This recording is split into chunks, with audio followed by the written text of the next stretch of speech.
అంతే కదా, ఒకటితో ఉంటే కదా, ఒకటితో ఉంటే సంసారం అంటారు. ఇంకో ఇట్లా 10 మందితో పోతే ఏమంటారు?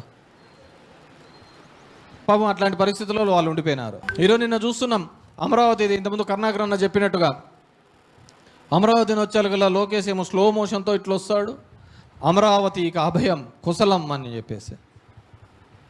అదే ప్రత్యేక హోదా గురించి ఎందుకు చేయలేకపోయినావు? వెనుకబడి ప్రాంతమైనటువంటి రాయలసీమకు ఉత్తరాంధ్రకు సంబంధించిన నిధులు రాలేదే, దాని గురించి ఎందుకు మాట్లాడలేకపోయినావు? దాని గురించి ఎందుకు లోకేష్ పోయి మోడీని కలిసి అడగలేకపోయినాడు? చంద్రబాబు నాయుడు గారు ఎందుకు అడగలేకపోయినాడు? వెంకయ్య నాయుడు ఎందుకు పోయి అడగలేకపోయినాడు? పవన్ కళ్యాణ్ పాచిపోయిన లడ్డు అన్న పవన్ కళ్యాణ్ అడిగిపోయినాడు. అసలుకు ఏదో సినిమా ఫంక్షన్లో అయితే సినిమా యాక్టర్ కార్తీక్ ఉండి ఏదో లడ్డు కావాలా బాబు అంటే, లడ్డు మాట్లాడద్దండి చాలా సెన్సిటివ్ అంటే ఓ గందరగోళం చేసాయ్యప్ప. మరి పాచిపోయిన లడ్లు అనేది ఎవడు?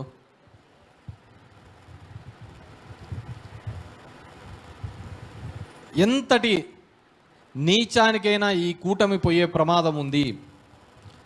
వైఎస్ఆర్ కాంగ్రెస్ పార్టీ కార్యకర్తలు నాయకులు అప్రమత్తం లేకపోతే ఎంతటికైనా దిగజారే పరిస్థితి ఉంది.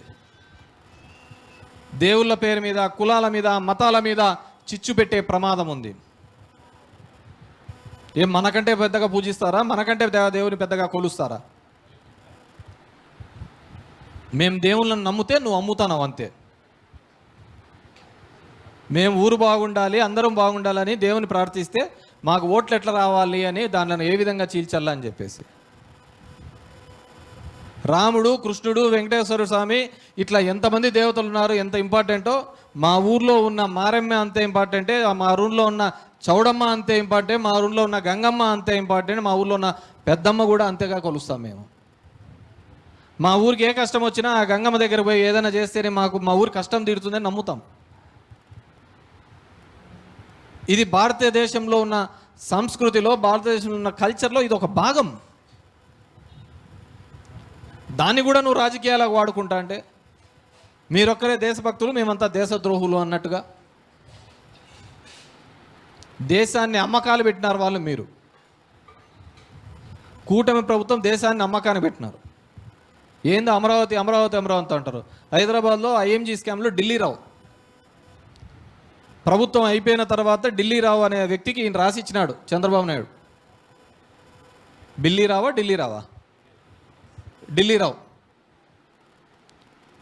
50,000తోనో 60,000తోనో రాసిచ్చినాడు. 400 ఎకరాలు. ఈరోజు దాని విలువ ఎంతో తెలుసా? మొన్న 22,000 కోట్ల రూపాయలు. ఈరోజు మరింత అతిపెద్ద స్కామ్ జరగబోతుంది అంటే అది అమరావతిలో జరిగిపోతుంది.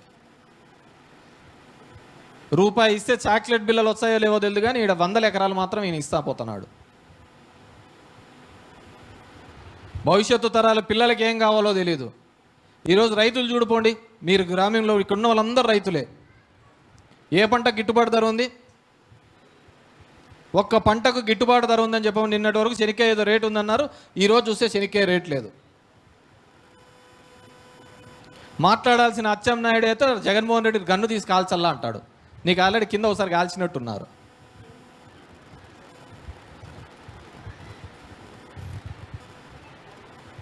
ఎవరు పట్టించుకుంటున్నారు? గ్రామాల్లో జరగాల్సిన ఉపాధి హామీ పనులు ఎక్కడికి పోతున్నాయి? ఈ 2-2.5 సంవత్సరాలకు ఎందుకు జరగటం లేదు? రైతు అనేవాడు, రైతు కూలీ అనేవాళ్ళు ఏ విధంగా బతుకుతున్నారు? రైతు రాజు అనే కాలాలు పోయినాయి. రైతు అతని వ్యక్తి బతుకుంటే చాలు, రైతుగా చెప్పుకుంటే చాలు అనే పద్ధతికి ఉన్నారు. అంత దౌర్భాగ్యమైన పరిస్థితుల్లో ఈరోజు వ్యవసాయం ఉంది. గ్రామీణ ప్రాంతం అంతా అల్లాడిల్లుతుంది. ఈయన ఎంతో కబుర్లు చెప్తాడు. 75 సంవత్సరాల స్వతంత్ర భారతంలో ఇంకా తాగునీళ్ళు లేక ఇబ్బంది పడుతున్న గ్రామాలు ఎన్నో ఉన్నాయి.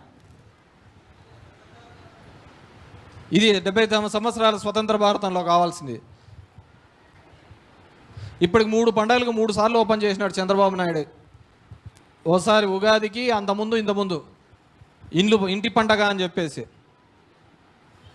ఒక్క ఇండ్లు కూడా మంజూరు చేయకుండా ఇన్ని ఇండ్లు ఓపెన్ చేసినాడంటే చాలా గొప్ప నాయకుడు అతను. ఒక్క ఇండ్లు ఓపెన్ చేయకుండా కట్టించిన ప్రతి ఇండ్లు మందే, పడిన ఇటుక ప్రతి ఒక్కటి కూడా వైఎస్ఆర్ కాంగ్రెస్ పార్టీ అధికారంలో ఉన్నప్పుడే. ఇప్పుడు లాస్ట్లో వచ్చి పాలసీ వేసి చేస్తాడు. నేను ఏడో చూసా, ఒక ఆమె వచ్చి పాపము ఇంటి ఓపెనింగ్కి పోతానే చంద్రబాబు నాయుడిని వచ్చి ఆమె సార్ సార్ సార్ సార్ అని చెప్పి అప్లికేషన్ ఏమ్మా అంటాడు. సార్ కొడుకు ఉద్యోగం వాళ్ళ సార్ ఏం చదివినాడు, డిగ్రీ అని. ఇమ్మీడియట్గా కలెక్టర్ కమ్ హియర్, తీసుకో ఆటో తెచ్చి వానికి అంటాడు. అన్నిటికీ ఒకటే మందేనా? అతను చదివిన చదువు ఏంది, డిగ్రీ చదివి ఉద్యోగం కావాలంటే ఆటో తీపిచ్చానంటావు. మళ్ళీ ఏమాత్రం ఎక్స్ప్రెషన్లో తక్కువ ఉండదు, ఏమాత్రం ఉండదు. ప్రతిదీ నేనే కనిపెట్టినాను. నిన్న మొన్న కూడా గ్యాస్తో వండుకోవడం కూడా అతనే కనిపెట్టినాడు అంటాడు. మనమేం కొత్తవి కాదు, యాప్ చెప్పినవి ఇవన్నీ. ఎలా భరిస్తున్నామో ఎలా బతుకుతున్నామో ఈ ఆంధ్రప్రదేశ్ రాష్ట్ర ప్రజలు దండం పెట్టుకోవాలా. కేసీఆర్ అంటాడు కదా, ఆంధ్రప్రదేశ్ ప్రజలు నిన్ను ఎట్లా భరిస్తున్నారో నాయన అని చెప్పి. ఫోను నేనే అంటావు, ఎయిడ్స్ నేనే అంటావు, అన్నీ నేనే కనిపెట్టినాను అంటావు. ఈరోజు గ్రామీణ ప్రాంతంలో ఎంత ఇబ్బంది పడుతున్నారు. జనం దగ్గర డబ్బులు లేవు, కొనుగోలు శక్తి లేదు. ఆ రోజు పేదవాడికి అండగా ఉండాలి అని చెప్పి జగన్మోహన్ రెడ్డి పథకాలు ఇస్తే, ఆ పథకాలు ఇచ్చిన వేరే దానిలో కదా, నీ పిల్లల చదువు కోసం ఇచ్చినాడు. మహిళా సంఘాలు తన కాళ్ళ మీద తన నిలబెట్టడం కోసం చేయూత ఇచ్చినాడు. చిన్న చిన్న అంగల్లో ఉన్న దానిలకు ఆసరా పథకం ద్వారా ఆదుకున్నాడు. ఒక క్యాలెండర్ రూపంలో ఇచ్చి నెల నెల ఇంత డబ్బులు పడుతుంటే అది ఒక నమ్మకంగా ఉండేది. వచ్చే నెల శ్రీలంక అని ఏడ్చిరి. ఈరోజు చూడుకోండి ఎలా ఉన్నారు వాళ్ళ పరిస్థితి, ఎంత ఇబ్బందికరమైన పరిస్థితులలో వాళ్ళు ఉన్నారో చూడండి. ఎంత ఇబ్బంది అంటే అంత ఇబ్బందికరమైన పరిస్థితులు. కొనుగోలు శక్తి లేదు. ఉగాదులు వస్తున్నాయి, సంక్రాంతులు వస్తున్నాయి, అన్నీ వస్తున్నాయి. బాబు చెప్పిన హామీలు మాత్రం కనపట్టానులే. పండగలు పోతానే ఉన్నాయి. ఏమంటే సూపర్ 6 సూపర్ హిట్. మనది మంచి ప్రభుత్వం. ఎవరు చెప్పాలా మంచి ప్రభుత్వం? జనాలు చెప్పాలా. మనకు మనం అనుకుంటా అంటే సరిపోతా అంటే అది మంచి ప్రభుత్వం అని చెప్పేసి. ఈరోజు వచ్చిన మీ అందరికీ కూడా చంద్రబాబు నాయుడు గారు చేస్తున్నటువంటి మోసాల గురించి వివరించాల్సిన అవసరం ఉంది, మాట్లాడాల్సిన అవసరం ఉంది, ఆవశ్యకత ఉంది. ఇప్పటికే గ్రామాన కూడా వార్డు కమిటీలన్నీ కూడా వేయడం జరిగింది, గ్రామ కమిటీలన్నీ వేయడం జరిగింది. వీటన్నిటిలో కూడా యాక్టివ్గా ఉండి జగన్మోహన్ రెడ్డి గారి ప్రభుత్వాన్ని ముందుకు తీసుకొని పోవడంలో మీరందరూ కూడా భాగస్వాములు కావాలని చెప్పేసి ఇక్కడ విచ్చేసిన మీ అందరికీ కూడా మరొక్కసారి పేరు పేరున విన్నవించుకుంటున్నాను.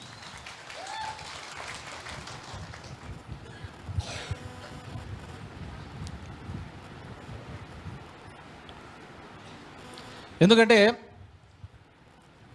పార్టీని గతంలో చెప్పిన, ఇంతకుముందు నేను చెప్పిన విధంగా ఖచ్చితంగా పోయిన ప్రభుత్వంలో పార్టీని మాత్రం ఖచ్చితంగా కార్యకర్తలని కొద్దిపాటిగా విస్మరించిన మాట వాస్తవం.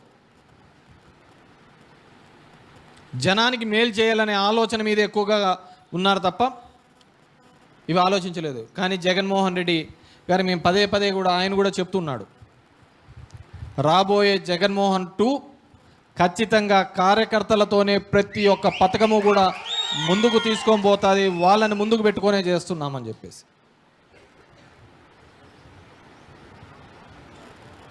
ఈరోజు మీరు గ్రామంలో నిర్మించిన ప్రతి కమిటీ కూడా అంతే విధంగా యాక్టివ్గా ఉండాలా. ఇప్పుడు మీకు మెసేజెస్ వచ్చి ఉంటాయి, దానిలో ఐడి కార్డు కూడా జనరేట్ చేసుకోండి. ఫొటోస్లో తప్పు ఉన్నా కానీ, ఐడి కార్డులో తప్పు ఉన్నా కానీ అవన్నీ జనరేట్ చేసుకోవాలని చెప్పేసి కోరుతున్నాను.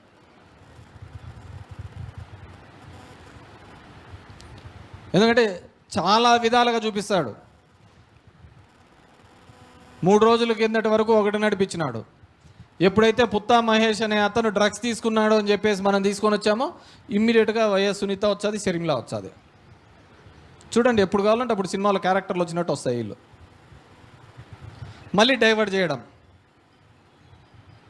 మళ్ళీ దాన్ని మర్చిపోవడం, మళ్ళీ కొత్త సబ్జెక్ట్ తీసుకొని రావడం, దీన్ని కొన్నాళ్ళు నడిపించడం.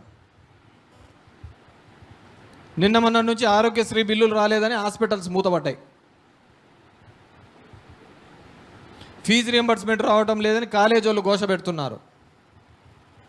2.5 సంవత్సరం అవుతుంది ఊర్లలో ఎక్కడైనా కానీ ఒకటి కొత్త పెన్షన్ ఇచ్చినాడా? మందైతే 6 నెలలకు ఒకసారి వచ్చాను రీ.